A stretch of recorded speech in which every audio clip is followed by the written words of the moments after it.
times you can do things that cannot be done deterministically.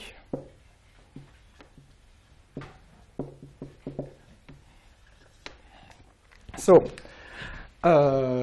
like, for instance, convincing someone, you know something, okay? He will be convinced that you know it, but he will not know anything about what you know, okay? I will convince you that I know something, okay? I don't know the number of leaves in a tree, for instance, but you won't know anything about this number. Nothing, absolutely nothing, okay?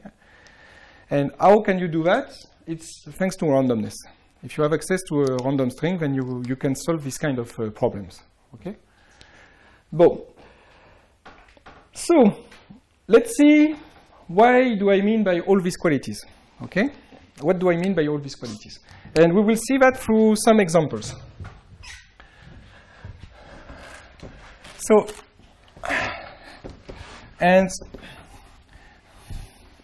so I'm thinking about randomized algorithm, but we will not spend all our time doing a random algorithm. We will do other things, okay? But this is good to have these settings.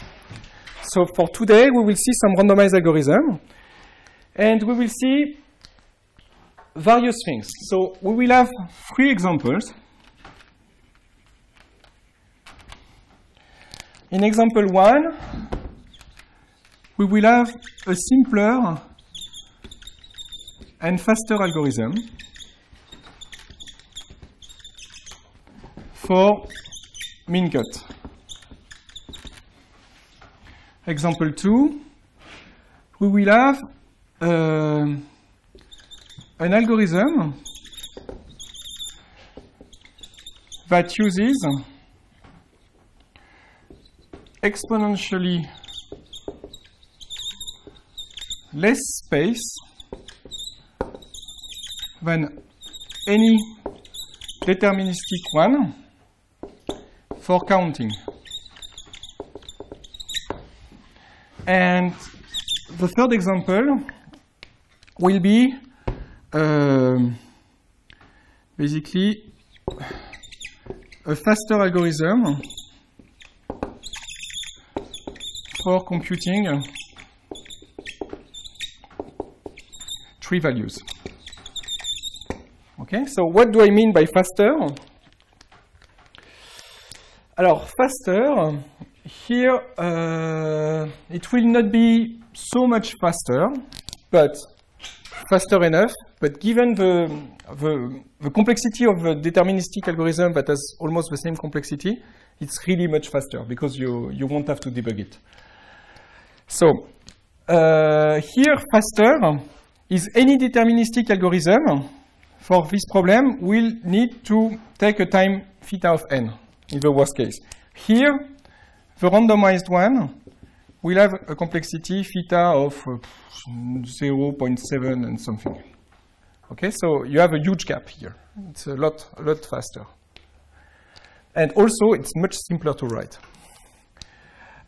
Here, what do I mean by less space? Here, it's a deterministic counter. We need a memory log n to count up to n. And the randomized algorithm will only need theta of log n memory to count up to n. Okay. And here, by faster, simpler, it will be clearly simpler. And by faster, what do I mean is that the randomized algorithm will go at speed theta of n squared log n to the some constant. So this is for the randomized one.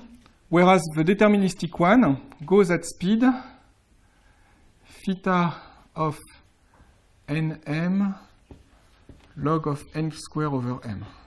Okay, so this is the fastest. So as soon as you have your graph has more than a linear number of leaves, it's much faster. Yep. Okay. So you gain over all the situations. So we will get a whole picture of the advantages of using a randomized strategy. Okay. So, everything's okay? So let's try with, let's start with min cut.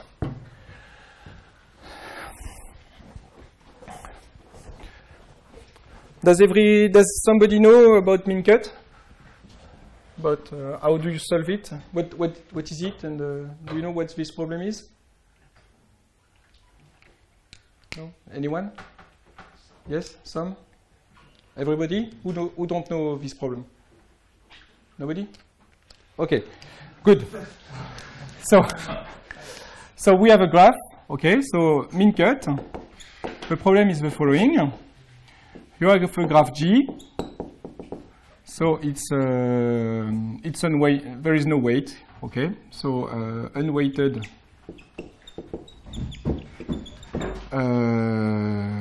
What's the name for it? Sans orientation, non orienté. Undirected. Undirected graph. Okay.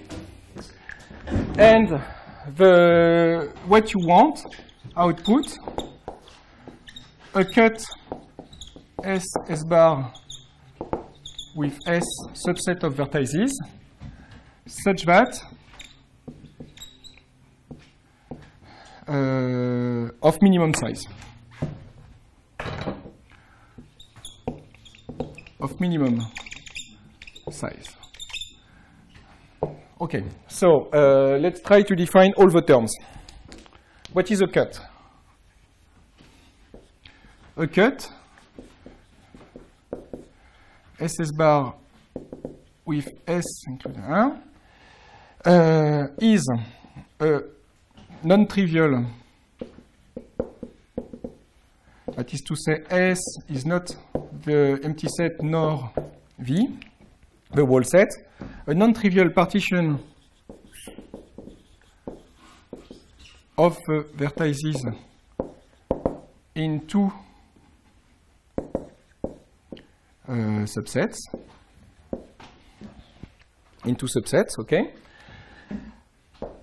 The size of a cut is the number of edges between its two sides. Okay? So you have S here as the complementary set of S, and the size is simply the number of edges that are going through these guys. So the size of S bar is simply the number of edges between S and S bar. Okay, so this is usually E of AB are the edges E, such that there exists A in A, B in B, such that E is AB. Okay, so this is the notation we will use. So what do we want? We want to partition the graph into two sets of vertices, such that the number of edges between these two sets is minimum. Okay? So, as you should know, this problem is clearly related to flow. Okay, so what is the relation? Basically, if you have a source S and you want to send some flow to a target T, then somehow you want to fill all the edges with liquid and send as much liquid as you can from S to T. What will happen is that for any cut that contains S and T, the maximum quantity of liquid that can go through is the sum of the size of the pipe between these two sets. Okay, so this is clearly the size of the cut. Of the cut here. Okay, so what you have is the maximum flow. Clearly, it's less than the size of the minimum cut, and it turns out that this is equal, and this is clearly this is related to duality in linear programming.